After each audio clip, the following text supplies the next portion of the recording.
Tidak banyak orang tahu cerita ini, dan mungkin memang tidak seharusnya dilupakan. Tidak semua rahasia raja tersimpan di istana. Beberapa justru tersembunyi jauh dari mahkota, hukum, dan sorotan sejarah. Di sebuah sudut Paris, tak jauh dari Louvre, ada satu benda aneh yang lahir bukan karena perang, bukan karena politik, melainkan karena hasrat, kemewahan, dan kelemahan manusia. Inilah kisah tentang seorang calon raja dan sebuah kursi yang tidak pernah dimaksudkan untuk duduk biasa. Jauh sebelum ia dikenal dunia sebagai Raja Edward VII, ia hanyalah seorang pangeran Inggris yang hidup tanpa beban kekuasaan, bebas, kaya, dan gemar mencari kesenangan di luar batas negaranya sendiri. Paris menjadi pelariannya. Kota cahaya itu menawarkan sesuatu yang tidak bisa ia dapatkan di London, kebebasan tanpa penghakiman.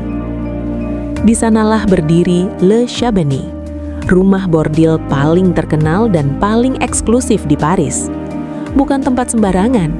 Para bangsawan, seniman, hingga tokoh berpengaruh Eropa pernah melewati pintunya. Dan setiap kali sang pangeran datang, satu kamar selalu disiapkan khusus hanya untuknya. Namun Edward VII memiliki satu masalah besar. Secara harfiah, tubuhnya yang gemuk sering menjadi hambatan untuk menikmati waktu santainya. Maka solusi pun lahir, bukan dari dokter, melainkan dari seorang pengrajin.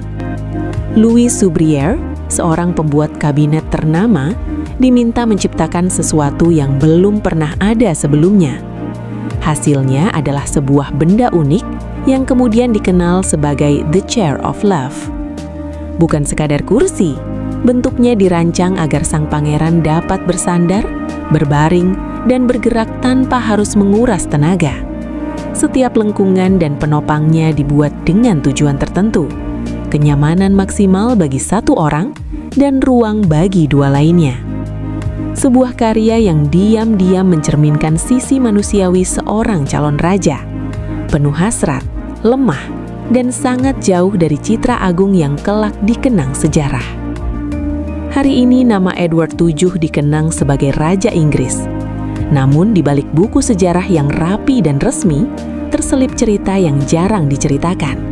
Tentang bagaimana kekuasaan, kekayaan, dan keinginan pribadi bisa melahirkan benda paling tak terduga. Sebuah kursi, sebuah rahasia, dan sebuah pengingat bahwa bahkan raja tetap